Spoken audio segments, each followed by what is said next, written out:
I get it when you're scrolling through a sea of cheap fish finders. The price tag can feel like a safety net. You think, I'll save a few bucks, it can't be that different. Then a week later you're staring at a blank screen, wondering why the fish you were sure were there never showed up.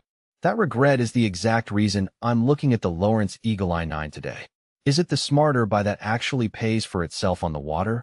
Or just another flashy gadget that will sit idle in the boat locker? Link is in the description if you want to check the product details on Amazon. First off, the biggest hesitation people have with any mid-range sonar unit is whether the extra cost actually translates into usable information, not just numbers on a spec sheet. The Eagle Eye 9 promises focused live sonar for sonar modes and auto-tuning, all wrapped in a 9-inch IPS screen. Those sound great until you try them on a real lake where you're fighting weeds, a murky bottom, and the occasional splash of a passing boat. The truth is, the Eagle Eye's real win comes from how those features blend together when you're actually trying to find fish, not from any single technical claim. Let's start with the transducer setup. The unit comes with a Transom-Mount transducer that you bolt right onto the back of the boat. In my tests on a 16-foot aluminum base boat, the installation took about 15 minutes, and the mount felt solid even when we hit a couple of choppy wakes. The 4 sonar modes standard, high frequency, downscan, and sidescan are all selectable from the same screen. What matters in practice is how the unit decides which mode to use. The auto-tuning sonar automatically shifts between modes based on depth and water clarity, which means you're not constantly fiddling with menus while the boat is moving. On a clear day on Lake Oconee, the sidescan mode kicked in as we entered deeper water, painting a crisp picture of submerged structure and a school of crappie hiding near a fallen tree. When the water turned tea-colored near the shoreline, the unit switched to high-frequency mode, giving enough resolution to spot a base-size target just a few feet off the bottom. That seamless transition is where the auto-tuning earns its keep. You get useful data without having to be a sonar expert. The preloaded CMAP charts are another piece of the puzzle. Lowrance has loaded US and Canada maps right onto the device, so you don't need to download anything before you head out. The charts are detailed enough to see depth contours, major navigation markers, and even some of the smaller no-go zones that can be easy to miss on a paper map.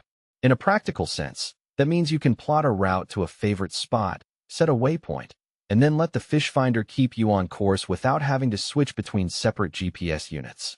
On my first day out, I set a waypoint near a known base structure, and the device guided me back without any hiccups, even when the boat's engine was idling and the GPS signal was a little weak. Now, let's talk about the display. A 9-inch IPS screen is larger than you'll find on most entry-level units, and the color accuracy is surprisingly good for a device that sits outdoors.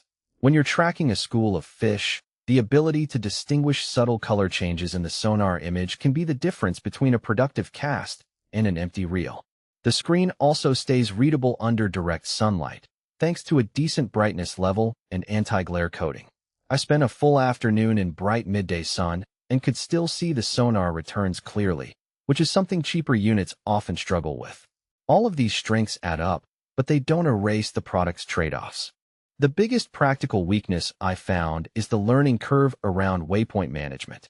While the charts are preloaded, creating and editing waypoints isn't as intuitive as on some of the higher-end models that use touch gestures. You have to use the knob and button combo, which can feel a little clunky when you're trying to make quick adjustments on the water. That's not a deal breaker for most. But if you're looking for a completely hands-free experience, you'll have to spend a few minutes before you head out to get comfortable. Another limitation is the transducer's range. The unit handles depths up to about 1,000 feet, which covers most inland lakes and coastal waters, but it starts to lose resolution beyond that. If you're a deep-sea angler targeting big game in the open ocean, you'll probably need a more specialized system. For the typical freshwater angler or coastal inshore fisherman, however, the range is more than adequate.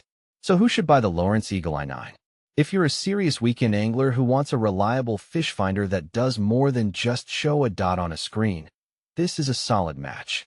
It shines for people who fish in varied condition shallow weed beds, mid-depth structures, and occasional deep pockets because the auto-tuning sonar takes the guesswork out of mode selection.